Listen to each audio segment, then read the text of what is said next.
அரசு இவ்வளவு திட்டங்கள் செய்யறது எவ்வளவு நல்ல விஷயமோ அதே அளவுக்கு ரொம்ப சிறப்பான விஷயமா இவங்க எப்படியாவது படிச்சு நம்ம மேலே வந்துடணும்னு நினைக்கிறத நான் பார்க்குறேன்.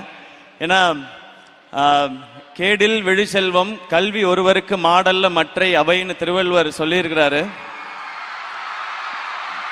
நீ உலகத்தில் எதெல்லாம் பெரிய செல்வம்னு நினைக்கிறோமோ அதெல்லாம் விட மிகப்பெரிய செல்வம் கல்வி அப்படின்றது.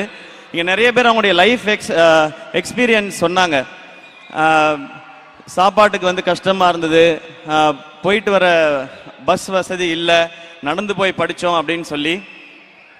நான் வந்து 3 வேளையும் சாப்பிட்டு தான் ஸ்கூலுக்கு போனேன். ஏன்னா எங்கள் அப்பா ஒரு வேளை சாப்பிட்டுட்டு ஸ்கூலுக்கு போய் படித்ததுனால நான் ஆட்டோலையும் ரிக்ஷாலையும் ட்ரெயின்லையும் பஸ்லையும் நான் ஸ்கூலுக்கு போனேன். எங்கள் அப்பா நடந்து ஸ்கூலுக்கு போனதுனால. ஸோ ஒரு தலைமுறையில் ஒருத்தர் படித்தா அதுக்கு அடுத்து வர தலைமுறைகள் எல்லாம் நல்லா இருக்குன்றதை நான் என் குடும்பத்தில் இருந்து பார்த்துருக்கேன். எங்கள்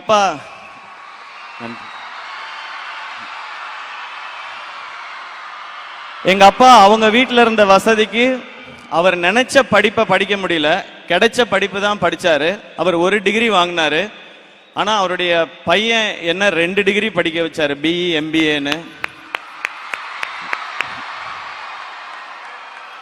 எங்க அக்கா 3 டிகிரி முடிச்சிட்டாங்க, பிஇ எம்பிபிஎஸ் எம்டி எஃப்ஆர்சிபி முடிச்சிருக்கிறாங்க.